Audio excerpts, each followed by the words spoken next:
ना सदासिन्नो सदासित्तदानीं नासिद्रजो नो व्योमा परो यत् किमावरीवः कुह कस्य शर्मन्नम्भः किमासीत् गहनं गभीरं। सृष्टि से पहले सत नहीं था, असत भी नहीं, अंतरिक्ष भी नहीं, आकाश भी नहीं था। छिपा था क्या, कहाँ, किसने ढका था? उस पल तो अगम अतल जल भी कहाँ था।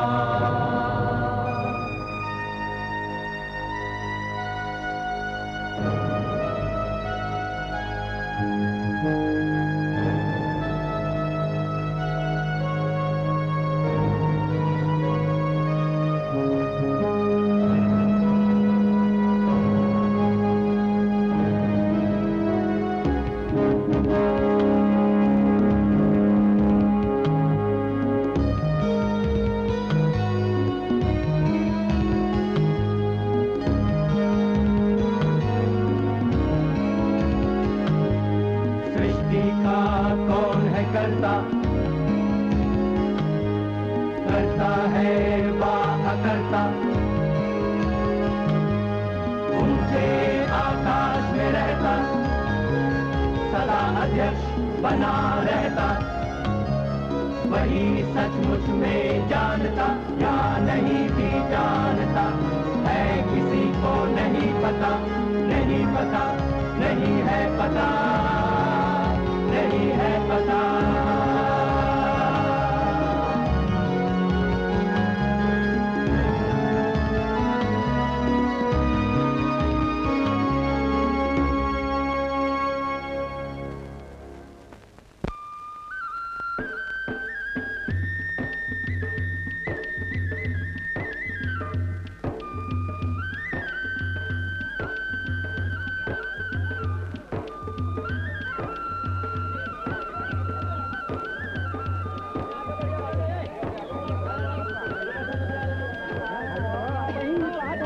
शांत हो जाइए, शांत हो जाइए, बैठ जाइए, उधर भी बैठ जाइए। पंडित नेहरू आने ही वाले हैं। हाँ हाँ बैठिए।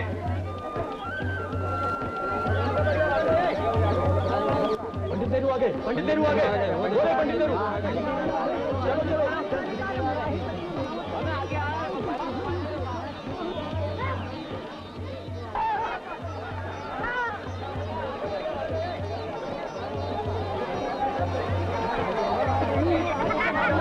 भारत माता की जय, भारत माता की जय, भारत माता की जय। पंडित नेहरू जिंदाबाद, पंडित नेहरू जिंदाबाद, पंडित नेहरू जिंदाबाद।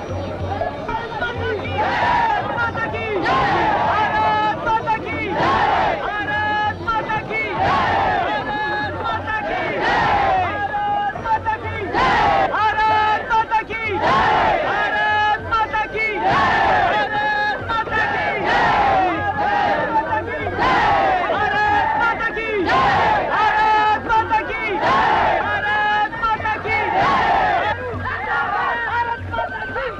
भारत माता की बैठ जाइए आप। बहनों, भाइयों और साथियों,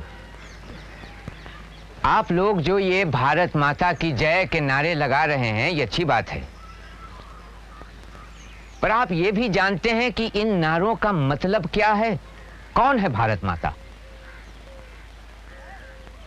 किसकी जीत चाहते हैं आप सब? बताइए, मैं भी जानना चाहता हूं। अच्छा तुम बताओ, कौन है भारत माता?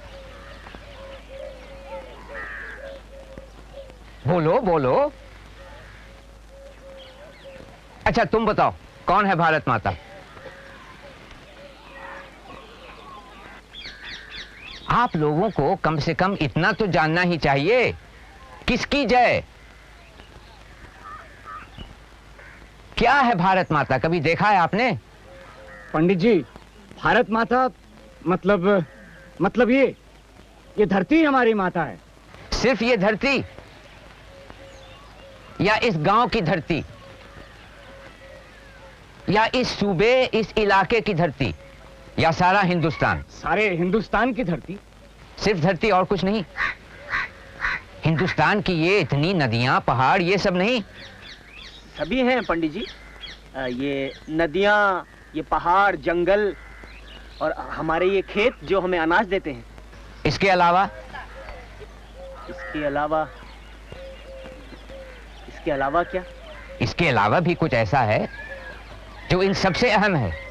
वो क्या? आप बताइए पंडित जी। भारत माता तो ये सब है ही। नदियां, पहाड़, खेत, पेड़, घने जंगल, समंदर, आसमान। पर मेरे या तुम्हारे बिना ये सब बेमतलब है। सबसे अहम है भारत की सरजमीन पर फैली आवाम, भारत के लोग। दरअसल अपने करोड़ों बेटे बेटियों से ही भारत मां की पहचान है। इसलिए उसकी जीत होगी आप सभी की जीत से। यानी कि देखा जाए तो आप सभी अपने आप में भारत माता हैं। भारत माता की जय! भारत माता की जय! भारत माता की जय! भारत माता की जय! भारत माता की जय!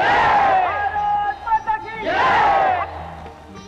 1930 के आसपास जब भी जेल से बाहर रहा, खासतौर से सन 36-37 के चुनावी दौरों के वक्त, मैं भारत के तमाम सूबों के गांव और शहर घुमा। ये यात्रा खुद मेरे लिए एक खोज थी। ऐसा लगता था हिंदुस्तान के लोग, हिंदुस्तान की धरती अपने पूरे फैलाव के साथ मेरे सामने है। हिंदुस्तान के बदलते रंग रूप मुझ पर छाने से लगे। इसका विस्तार या अलग अलग रंग तो पकड़ में आ जाते, पर इन सबसे अछूती इसकी आत्मा को समझना मुश्किल था। हालांकि अपने अतराफ उसे महसूस जरूर कर रहा था।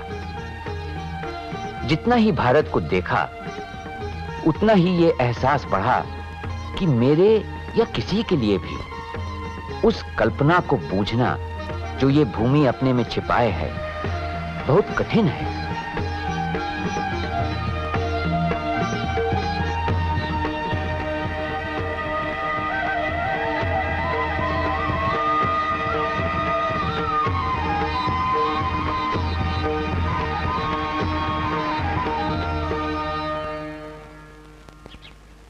कभी तो भारत मुझे एक ऐसे शिलालेख सा लगता जिस पर मुख्तलिफ ख्वाब और ख्याल की तहें एक पर एक जमी हुई हों। फिर भी किसी बाद की लिखी तह ने पहले से लिखी इबारत को न तो मुकम्मल तौर से मिटाया, न ही छिपाया। चाहे इनका गुमान भी न हो, फिर भी दिमाग के चेतन अचेतन हिस्सों में मौजूद सब रहता है, और इन्हीं सब ने मिलकर भारत के पेचीदा और भेद भरे वजूद को शक्ल दी है। हिंदुस्तान एक नक्शे और जोग्राफिये को छोड़कर क्या है? माजी में क्या पहचान थी इसकी? उस समय क्या था जिसने इसे इतनी शक्ति दी? क्यों ये शक्ति खो सी गई? क्या अब भी कुछ बाकी है? आज भी वो रह गया है जिसे हम जानदार और अहम कह सकें, सिवाय इसके कि बड़ी तादाद में यहां लोग बसे हैं?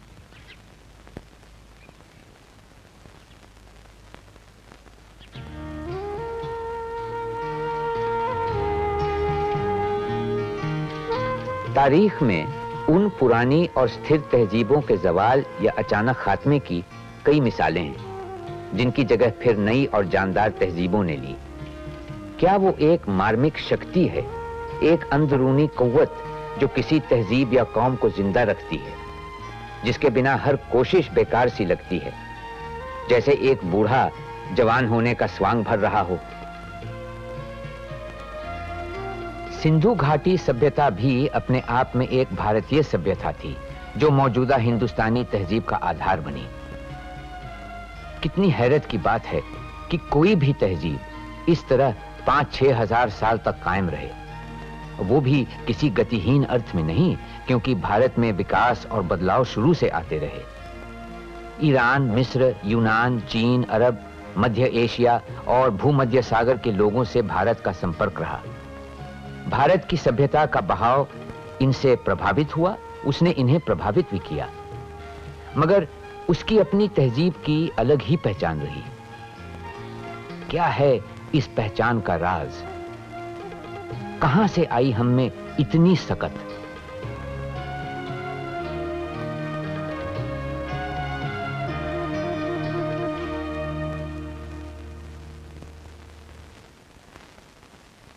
ना सदासिन्नो सदासित् तदानीं नासिद्रजो नो व्योमा परो यत् किमावरीवः कुह कस्य शर्मन्नम्बः किमासीत् गहनं गभीरं न मृत्युरासीदमृतं न तर्हि न रात्र्या अनासीत् प्रकेतः।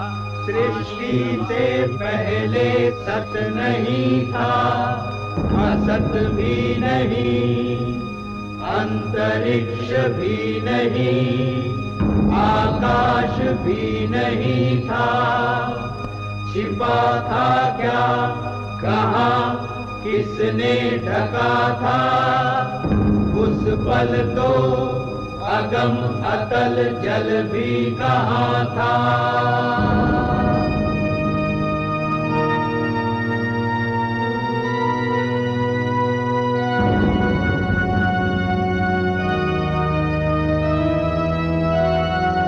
नहीं थी मृत्यु, थी अमरता भी नहीं, नहीं था दिन रात भी नहीं, हवा भी नहीं, सांस थी स्वयमेव फिर भी, नहीं था कोई कुछ भी, परम तत्व से अलग या परे भी।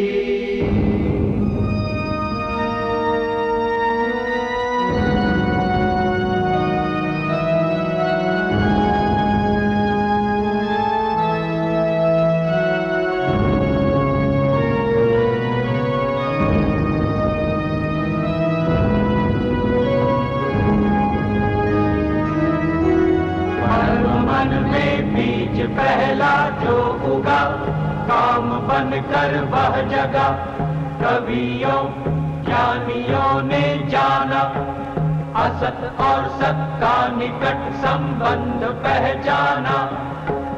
पहले संबंध के किरण धागे तिरछे, परम तत्व उस पल ऊपर या नीचे, वह था बटा हुआ पुरुष और स्त्री बना हुआ, ऊपर दाता वही भोक्ता, नीचे वसुधा सदा हो गया। सृष्टि ये बनी कैसे, किससे आई है, कहाँ से? कोई क्या जानता है, बता सकता है? देवताओं को नहीं ज्ञात, वे आए सृजन के बाद। सृष्टि को रचा है जिसने, उसको जाना किसने?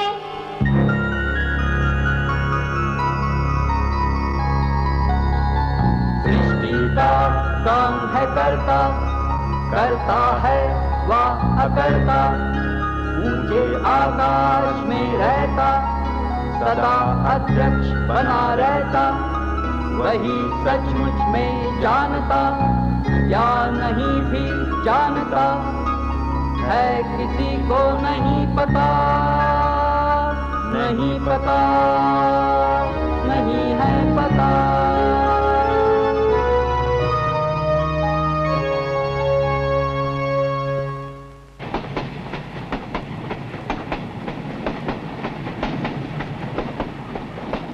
मैं हिमालय में बहुत घूमा, जो हमारे पुराण और दंत कथाओं से जुड़ा हुआ है, जिसने हमारे साहित्य, हमारे विचार पर इतना गहरा असर डाला है।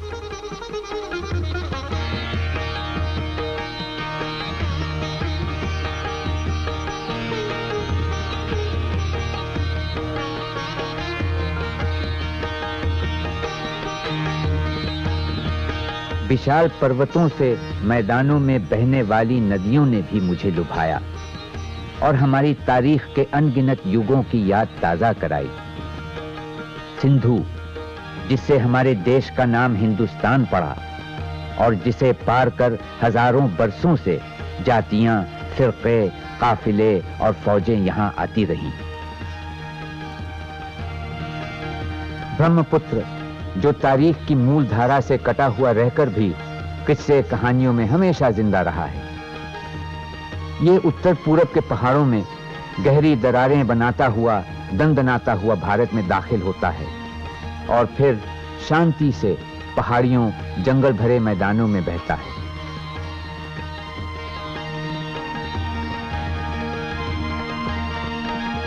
यमुना, जिसके साथ रास, नृत्य और खेल की लीलाएं जुड़ी हुई हैं।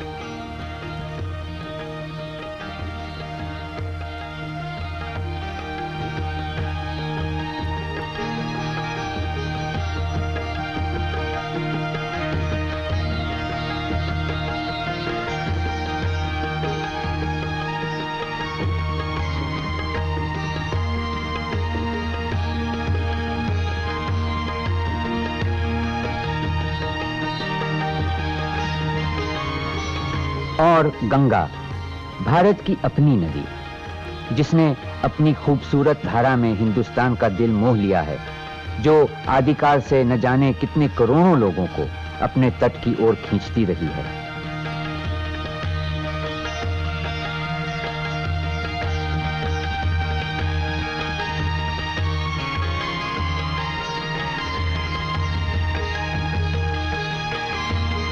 दरअसल गंगा की कहानी स्रोत से सागर संगम तक हिंदुस्तान की सभ्यता और संस्कृति की कहानी है। आदिकाल से वर्तमान तक उन साम्राज्यों के उत्थान और पतन की, विशाल शहर बसने और उजड़ने की, इंसान के साहसिक कारनामों और उस दिमागी खोज की जिसने भारत के विद्वानों को उकसाया। ऐश और इशरत, त्याग और संन्यास, उतार और चढ़ाव, विकास और विनाश की, जिंदगी और मौत की कहानी।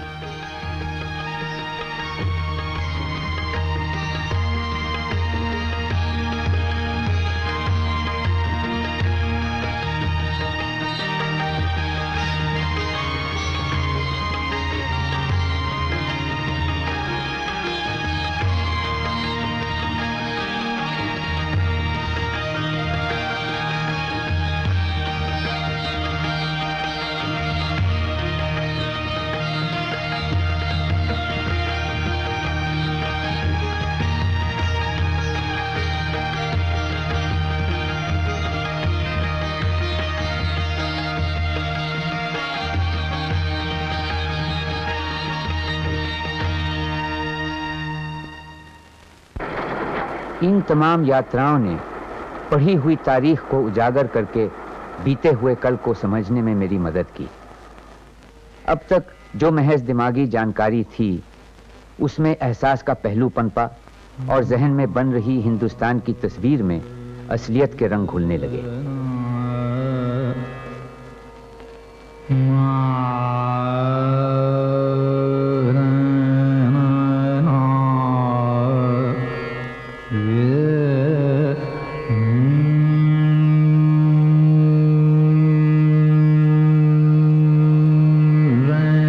ना रे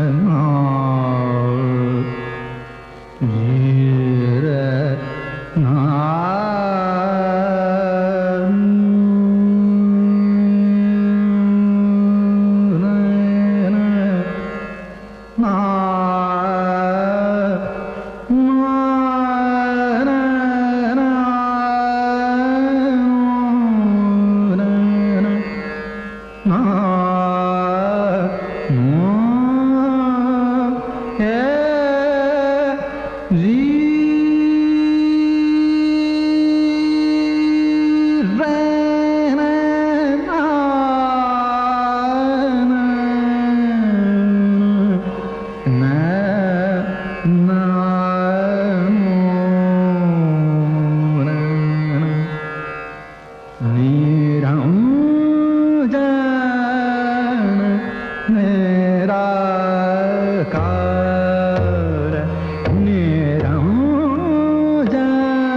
तो है बारंबार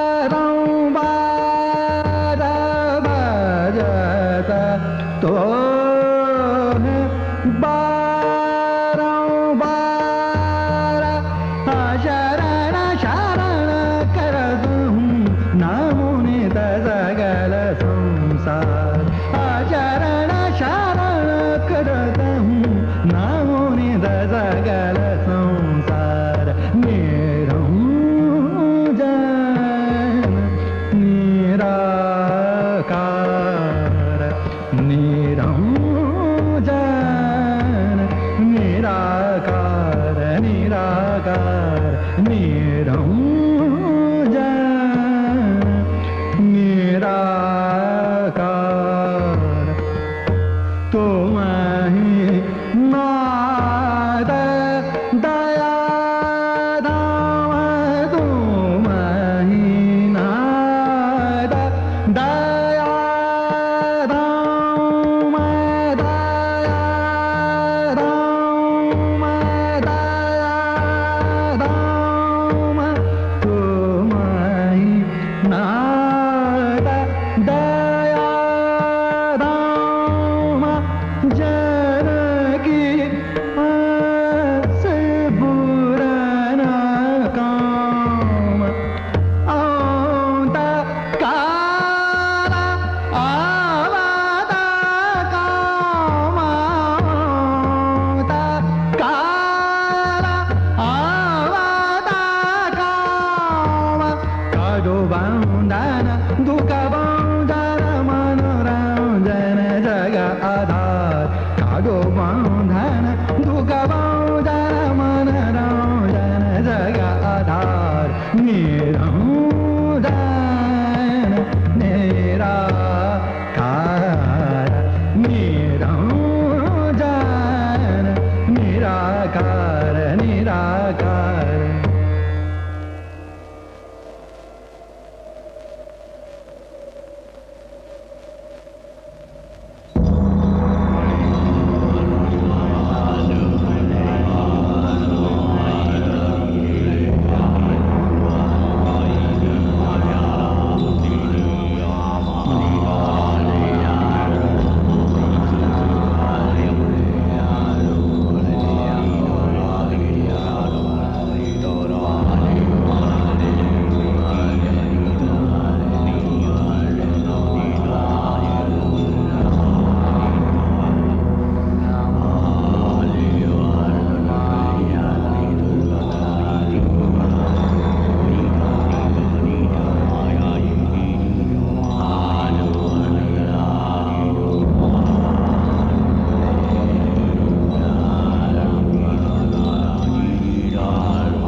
अपने पुरखों की धरती पर जीते जागते इंसान दिखने लगे, जो रोते हंसते प्यार करते तकलीफ झेलते थे, और उनमें ऐसे भी थे जो ज्ञानी और समझदार थे, जिनके दिमागों ने वो ढांचा तैयार किया जिसने भारत की तहजीब को ठोस आधार दिया, जो हजारों बरस कायम रहा।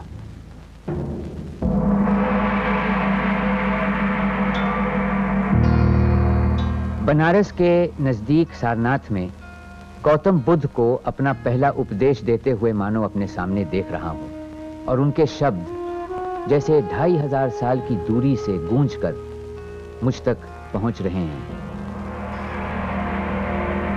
भिक्खुओं, जन्म दुख है, मरण दुख है, जरा दुख है, रोग दुख है। दुख देती अप्रिय की संगत, दुख मनुष्य का आर्य सत्य है। दुख की जड़ है इच्छा, तृष्णा, सुख की चाहत, तृष्णा, तृष्णा, स्वर्ग कामना, तृष्णा,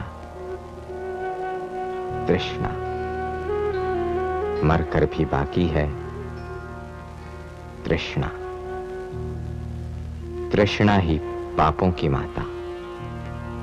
तृष्णा मानव आर्य सत्य है। काम तृप्ति भी मोक्ष नहीं है।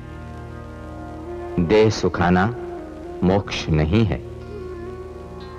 तृष्णा छोड़ो, तृष्णा तोड़ो। मोक्ष प्राप्ति की राह यही है, यही सत्य, निर्वाण यही है।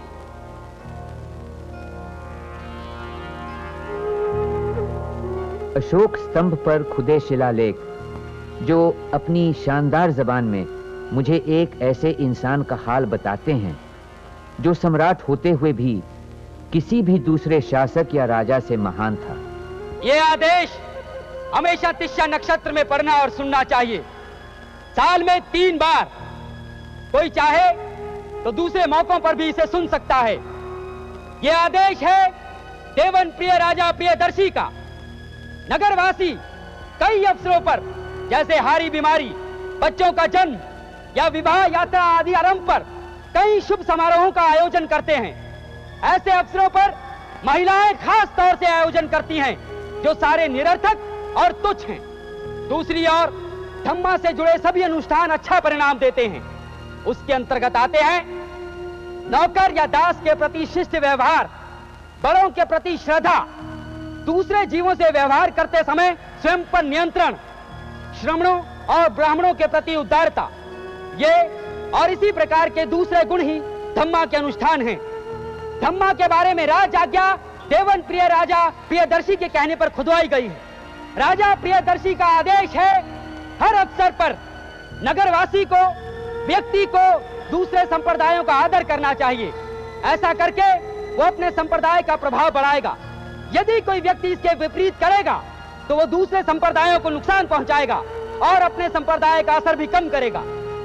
इसीलिए सामंजस्य की प्रशंसा की जाती है ताकि लोग एक दूसरे के सिद्धांतों को बेहतर समझ पाएं। फतेहपुर सीकरी में अकबर बिना ताज और तख्त की परवाह किए धर्म विद्वानों से बहस मुबाहिसे में जुटा है। नई मालूमात की जुस्तजू में बेसब्र मसले ए हयात के बंधन से निजात पाने की राह खोज रहा है।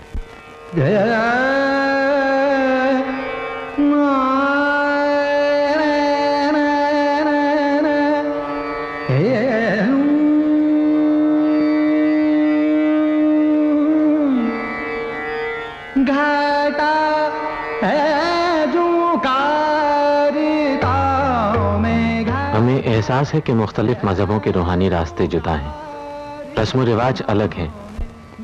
हिंदू, मुसलमान, पारसी, यहूदी और ईसाई सबकी मुख्तलिफ तालीमें हैं, लेकिन हर एक मजहब पर ईमान रखने वाला सोचता यह है कि उसके मजहब की रवायतें औरों से बेहतर हैं।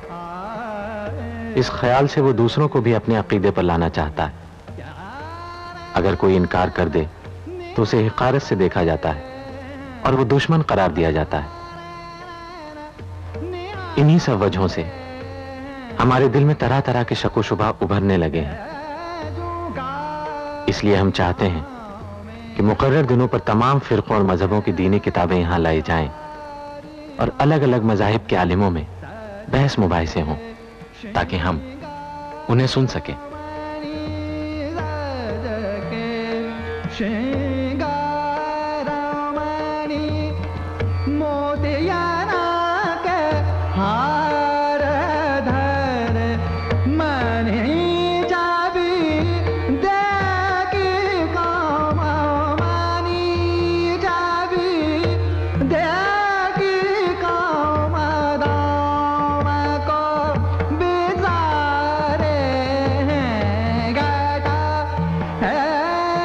गाटा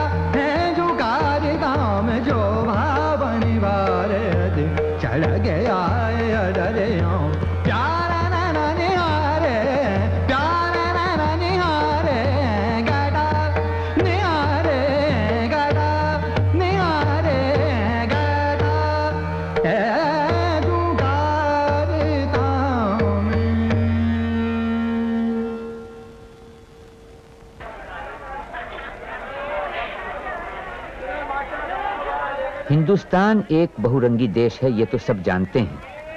एक जाहिर सी बात है जो हर एक देख सकता है। फर्क ऊपरी ठाट बाट और रहन सहन में भी दिखाई देते हैं, आदत और सोचने के ढंग में भी। मजहब बदलने से भी तब्दीलियां आई हैं, पर जो तर्ज जिंदगी किसी खास इलाके की पहचान मानी जाती है, उसमें फिर भी इतनी तब्दीलियां नहीं आई। सभ्यता की शुरुआत से हिंदुस्तान के मन में एकता का एहसास जरूर रहा है, लेकिन ये एकता ऊपर से लादी गई कोई चीज नहीं, जहां सब एक तरह सोचें, एक सा रहन सहन अपनाएं। वो किसी और किस्म की एकता रही है, जहां विभिन्न सिद्धांतों को एक सा आदर सम्मान मिलता रहा। प्राचीन या मध्यकालीन युगों में एक आधुनिक राष्ट्र का ख्याल था ही नहीं, और सामंती, सांस्कृतिक या जातिबद्ध बंधन ज्यादा मतलब रखते थे। फिर भी मुझे लगता है कि तारीख के किसी भी दौर में एक हिंदुस्तानी भारत के किसी भी हिस्से में जाकर एक अपनापन जरूर महसूस करता होगा, जबकि विदेश में वो अपने आप को अजनबी समझता होगा।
इस तरह हिंदुस्तान के लंबे इतिहास के मंजर मेरे सामने से गुजरने लगे, हार जीत, उतार चढ़ाव लिए हुए। कितनी अनोखी है ये परंपरा जो तारीख के 5000 साल से गुजरकर चली आ रही है। हमलों और उथल पुथल के बावजूद ये परंपरा कायम रही और उसने अवाम में फैलकर उन्हें प्रभावित किया। और फिर इतिहास का कारवां दुख भरे वर्तमान पर आकर रुक गया।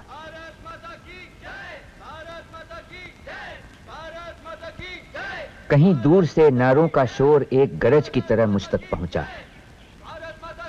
शुरू में पहचान नहीं पाया, फिर एक जानी पहचानी सी पुकार लगी जो मेरे दिल से जवाब मांग रही थी। जेल के बाहर न जाने कौन हमारे इनकलाबी नारे दोहरा रहा था।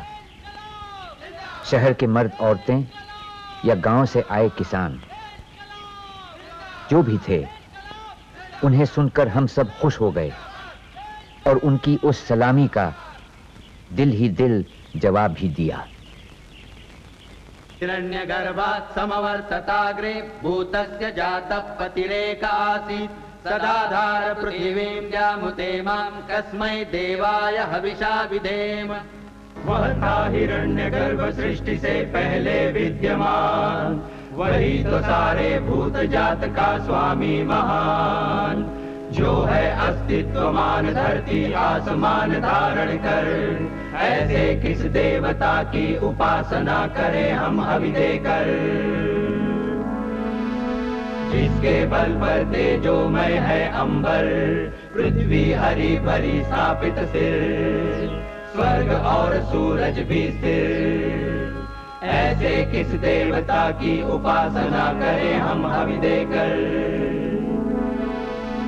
गर्भ में अपने अग्नि धारण कर पैदा कर, व्यापा था जल इधर उधर नीचे ऊपर, जगा जो देवों का एकमेव प्राण बनकर। ऐसे किस देवता की उपासना करें हम हवि देकर।